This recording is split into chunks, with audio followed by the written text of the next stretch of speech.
Sejam muito bem-vindos à tertúlia à noite pós-Covid, uma oportunidade para repensar os serviços de enfermagem. A pandemia deixou o mundo em suspenso. Há pouco mais de um ano começava aquilo a que se passou a chamar de novo normal e que pouco tem de normalidade. Nada voltou a ser igual. A pressão sobre o sistema de saúde e, em particular, do Serviço Nacional de Saúde, alterou o funcionamento até então conhecido. Um ano depois, é tempo de refletir sobre o que mudou, que consequências teve esta pandemia, o que alterou na vida dos profissionais de saúde, nomeadamente nos enfermeiros. E, de facto, quando esta pandemia chegou e foram necessários todos os recursos, todas as pessoas, todas as competências, todas as qualificações, de facto, nós não conseguimos. Se numa primeira vaga dependemos um bocadinho da sorte, até que depois a segunda vaga e a terceira vaga foi aquilo que todos nós assistimos e vivemos na primeira pessoa. Eu desde sempre que disse que não tínhamos um Serviço Nacional de Saúde e aquilo que tínhamos era sem dúvida um Serviço Nacional de Doença, porque tudo aquilo que nós temos em termos de Serviço Nacional é dedicado à doença, a questão da promoção da saúde, da prevenção da doença,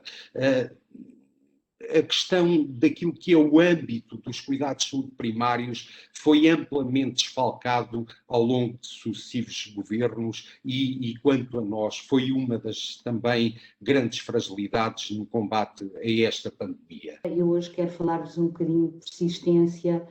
e de resiliência, porque é isso que caracteriza a nossa profissão e é isso que tem caracterizado a nossa profissão ao longo destes últimos 20, 30 anos. Porque todos os que nos estão a ouvir aqui hoje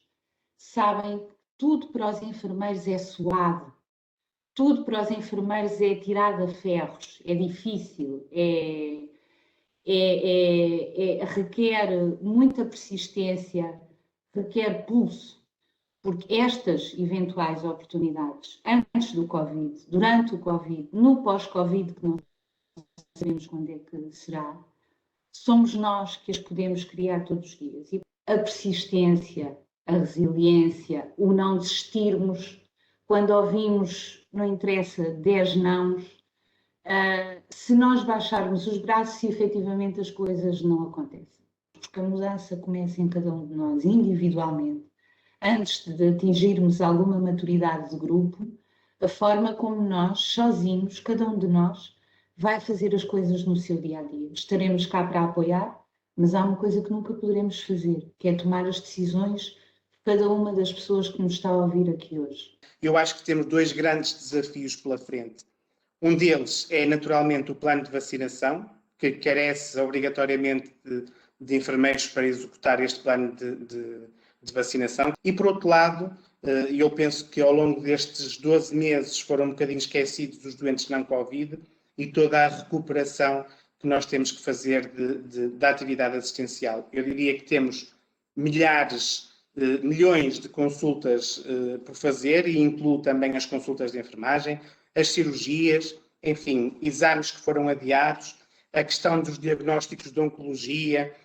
e de outras doenças. Portanto, temos aqui, de facto, uma panóplia de atividade assistencial que, de facto, temos que conseguir recuperar e é importante que o Governo, nesta altura, apresente um plano muito concreto de recuperação destes doentes não Covid. E este reconhecimento da centralidade dos enfermeiros no sistema, não somos só nós que dizemos. Já a Organização Mundial de Saúde e a OCDE, no relatório de 2019, já dizia que era estruturante esta centralidade dos enfermeiros nas reformas e no investimento que é necessário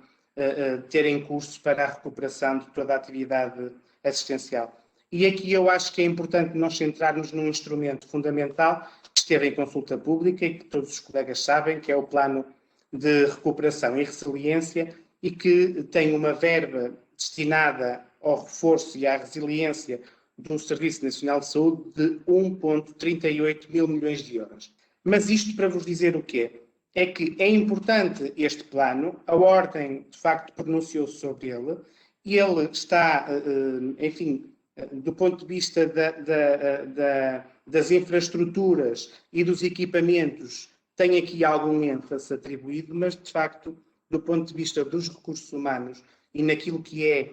e eu falo um bocadinho mais da parte dos enfermeiros, nós não conseguimos alcançar aqui grandes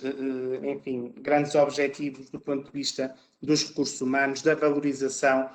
e do desenvolvimento ou até mesmo do investimento na formação dos enfermeiros. Reparem que nós já desde 2016 que vimos a referir que Portugal devia de contratar, e o Serviço Nacional de Saúde devia de contratar pelo menos 3.000 enfermeiros por ano num prazo de 10 anos para conseguirmos atingir aquilo que era a média dos países que integram a OCDE do ponto de vista do número de enfermeiros por 1.000 habitantes. E continuamos exatamente no último relatório que foi publicado, quer no relatório do Estado da Enfermagem no Mundo de 2020, quer no relatório da OCDE, continuamos a ter 6,9 enfermeiros por 1.000 habitantes, e isto são dados, os últimos dados que retratam a 2018, e a média da União Europeia, destes países que integram a OCDE, que pertencem à União Europeia, é de 8,2 enfermeiros por 1.000 habitantes. E, portanto, nós temos uma carência já estrutural de recursos humanos que não é de agora. Uma das coisas que eu considero que foi extremamente importante e que nos deve pautar, portanto, em termos hospitalares, o nosso futuro, é que nós temos que ser fortes a nível do planeamento. Quando eu digo fortes, temos que saber planear, temos que saber ser proativos e não reativos. E essa foi uma das grandes lições do Covid. Associada a esta questão do planeamento, que para mim é uma questão crucial e fundamental, há uma questão que a pandemia me ensinou, que é fundamental a comunicação. A comunicação é fundamental para que as coisas corram bem no dia-a-dia das organizações e para que as pessoas percebam quais são as mudanças que vão ocorrer, quais são as necessidades que temos em termos de evolução da organização, e esse é talvez para mim, ou foi para mim, o maior desafio. Como comunicar de uma forma muito clara e objetiva e assertiva, de forma a chegar a informação a todas as pessoas a nível do hospital e, sobretudo, a todos os profissionais, e que essa informação seja muito clara, muito objetiva e de fácil compreensão. Em termos da profissão para o futuro, aquilo que eu acho que também que a pandemia nos trouxe foi que mostrou a importância das novas tecnologias e a grande possibilidade que nós temos de comunicar com as pessoas que recorrem ao hospital através dos meios da telesaúde. E, portanto, estamos a desenvolver fortemente essa forma de trabalhar através das videoconferências com os doentes e através de execução de consultas de enfermagem, que estamos a expandir sensivelmente a todas as áreas, desde a área da mulher, da criança, a nível do adulto e do adulto idoso, por forma a que os enfermeiros consigam chegar a um maior número de pessoas que deles necessitam, dando informação que é importante. Outro aspecto é que eu acho que a pandemia também nos ensinou foi que é importante tirar as pessoas do hospital, ou seja, sempre que nós temos possibilidade de fazer o acompanhamento a nível do domicílio, devemos fazê-lo. E a área da telemedicina permite-nos exatamente, portanto, fazer esse acompanhamento das pessoas no domicílio. Outra questão que é muito importante é a flexibilidade dos profissionais. Os profissionais, com a questão da pandemia, aprenderam a que têm que ser flexíveis, porque rapidamente nós tínhamos que abrir e fechar alguns serviços portanto, deixar de ser uma cirurgia e passar a ser um serviço de atendimento de doentes Covid e, portanto, isso vai-nos trazer a capacidade de perceber que os nossos recursos têm que ser flexíveis, facilmente adaptáveis e que temos que investir fortemente na formação para que as pessoas rapidamente se adaptem a novos contextos. Por outro lado, foi demonstrar uma coisa que foi fundamental e eu até acho que a pandemia nesse aspecto foi importante, é o papel fundamental dos enfermeiros nas organizações, porque não se abrem serviços se não houver enfermeiros, até pode haver médicos, mas se não houver enfermeiros para prestar cuidados a quem está internado, os serviços não podem abrir e não podem avançar. E, portanto, veio pôr exatamente a tónica na importância que a profissão tem a nível do contexto do hospital. Outra questão que a pandemia também nos trouxe foi a questão de percebermos o quanto importante é funcionarmos em rede, cada vez mais. Temos que funcionar em rede com os outros níveis de cuidados, pois os cuidados hospitalares têm que estar centrados naquilo que é a sua missão, que é prestar cuidados em situação aguda. E todas as pessoas que têm alta hospitalar e que já não carecem de estar internados no espaço do hospital, o SNS tem que dar uma resposta rápida e eficaz, porque senão o sistema colapsa. E eu penso que, de facto, há aqui questões que merecem uma atenção especial, porque eu não consigo ver esse futuro sem uma integração de serviços. E, portanto, para mim, se fala em integração de serviços, fala-se em integração de serviços de saúde, com a área social, com a área, portanto, das IPSS, etc. Mas temos aqui problemas que não se resolvem a curto prazo, nomeadamente, e que a mim me preocupa de sobremaneira, que é o envelhecimento da população. E que eu acho que todas as comorbilidades que traz atrás de si, e que de facto obriga a que, para além desta questão da pandemia, que obriga a uma integração de cuidados e práticas colaborativas e de grande articulação, a questão do envelhecimento, sem esta integração de serviços, e hoje isso já se nota quando em serviços de medicina convivemos muito com os fenómenos do envelhecimento das morbilidades e todos os fenómenos sociais associados a este tipo de utentes, percebemos que a solução passa por os cuidados de proximidade. Fazer uma reforma a nível hospitalar daquilo que são os cuidados que de facto devem estar no centro dos hospitais, inclusivamente concentrar aquilo que são as áreas de maior complexidade em termos de cuidados de saúde e depois transferir para a área dos cuidados de saúde primários aquilo que é a maior perspectiva de acompanhamento, da promoção, da prevenção e da assistência em saúde e a assistência social que tem que estar a par com tudo isto para exatamente se conseguir acompanhar e resolver os problemas que vamos ter no futuro. Portanto, acho que há aqui um conjunto de desafios, nomeadamente a nível de melhorar a gestão dos serviços, responsabilizar a gestão, que é uma cultura que não temos tido, premiar, obviamente, a promoção da saúde e a prevenção da doença, apostando nos cuidados de saúde primários, apostando nos cuidados de proximidade, reformulando, de facto, a organização hospitalar e aquilo que deve ser o centro desta organização hospitalar. Do ponto de vista do interface, da colaboração entre os cuidados hospitalares e os cuidados de saúde primários, tem que continuar-se a trabalhar para diminuir a distância que existe e potenciar, portanto, trabalhos que têm sido e têm tido frutos muito importantes, como o planeamento integrado da auto-hospitalar, a hospitalização domiciliária, com o rendezvous de informação dos profissionais do hospital com as equipas de visitação domiciliária e cuidados continuados dos centros de saúde. Acho que o Serviço Nacional de Saúde continua a ter um modelo muito centrado no hospital.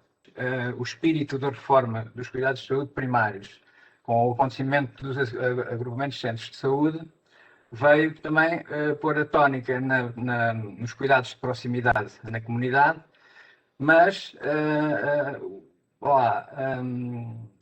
portanto, o centro continua a ser a parte hospitalar. Portanto, todas as sinergias que foram criadas com as necessidades de não haver o serviço A, B e C e ser um hospital como um todo e expandir e recolher e voltar a expandir e voltar a encolher consoante aquilo que a pandemia nos trazia, penso que foi uma maneira de pensar fora da caixa, pelo menos daquilo que eu estava habituado há 36 anos. Acho que daqui pode nascer uma boa semente, ou seja, não temos que ter os hospitais partilhados com serviços partilhados. Portanto, em qualquer momento, qualquer serviço pode ter a necessidade de expandir, em qualquer momento, qualquer serviço pode não fazer sentido e ter que ser fechado, realocando todos os recursos que têm nesse serviço. Portanto, aqui penso que foi o ponto mais positivo de todo este percurso. O segundo ponto, falando mais na minha área, portanto, do doente crítico, foi que obrigou os hospitais que sempre dizem: eu não posso renovar o ventilador porque não há dinheiro, não posso trocar o monitor que já não funciona porque não há dinheiro, investiram. Eu acho que durante os próximos 20 anos não vamos ver investimento perante o doente crítico, porque a quantidade de aparelhos tecnológicos como ventiladores, monitores, ecógrafos, foram camas de cuidados e foram comprados, então ficamos com um parque todo renovado que nos vai servir pelo menos durante 10 anos. Portanto, nem tudo foi mau nesta época. Quando começámos a voltar atrás e a fechar unidades de cuidados intensivos, o objetivo foi produção. Portanto, tentou-se recuperar o tempo perdido de listas de espera, de consultas, de cirurgias, de tudo aquilo que não foi possível ser feito devido aos doentes Covid. E não se treinaram os profissionais. Ora, se eu na primeira fase cresci 30%, na segunda fase cresci mais de 200%. E os profissionais não existiam. E acho que perdemos, pelo menos de junho a setembro, outubro, perdeu-se uma grande oportunidade de capacitar profissionais de saúde, quer enfermeiros, quer médicos, quer assistentes operacionais, para o doente crítico, para uma eventualidade do que poderia vir a seguir, que todos nós sabíamos que viria novamente. Portanto, neste momento, a única coisa que eu ouço falar é recuperar o tempo perdido a nível de produção. Ou seja, eu tenho medo que não se vá cometer os mesmos erros. Ou seja, que não se capacitem mais profissionais de saúde para a área do doente crítico, porque mesmo que não seja o crescimento desta pandemia, ninguém nos garante que não apareça outro, ninguém nos garante que de um momento para o outro não haja alguma catástrofe natural. E por outro lado, não se pensa numa coisa importante que é, desculpem a expressão, no descanso dos guerreiros. As unidades de origem, e falo por mim e falo por unidades em Lisboa com quem eu tenho falado, todos nós tivemos cheios com o doente não Covid, ficámos cheios com o doente Covid, a minha unidade voltou a ser convertida a doente não Covid, continuou cheia, voltei a Covid, continuo cheio e até o final desta semana vou voltar a não Covid e voltar a encher. Portanto, toda esta equipa nunca descansou. A política de saúde, para mim, no futuro, perante o doente crítico, se neste momento vamos ter a capacidade tecnológica, porque felizmente ou infelizmente os hospitais foram obrigados a investir, nos recursos humanos isso não aconteceu. E não parece que vai acontecer nos tempos mais próximos. Ou seja, se voltarmos a ter uma situação como a de agora, as fragilidades que neste momento tivemos vão-se manter. Cuidados de saúde primários, está ali o meu amigo Galvão. Eu acho que pela primeira vez houve muita coisa que saiu do papel. Pela primeira vez pegava-se no telefone e alguém nos respondia do lado lá e vice-versa. Portanto, deixaram de ser linhas que tocavam e ninguém atendia, deixavam de ser e-mails sem resposta, e eu penso que a pandemia nos ensinou a estarmos todos um bocadinho mais próximos. Não só nós irmos buscar os recursos da comunidade, e que são muitos, tal como a comunidade sempre precisou vir buscar os recursos dentro do hospital. Estas são as sinergias que eu penso que foram ganhas com esta pandemia e que provavelmente, como estão mais baseadas nas pessoas do que propriamente em políticas, não se irão perder e teremos muitos laços para fortalecer daqui para o futuro. E depois há outro aspecto que eu acho que é muito importante e que ainda não abordámos aqui, que é a questão da saúde mental,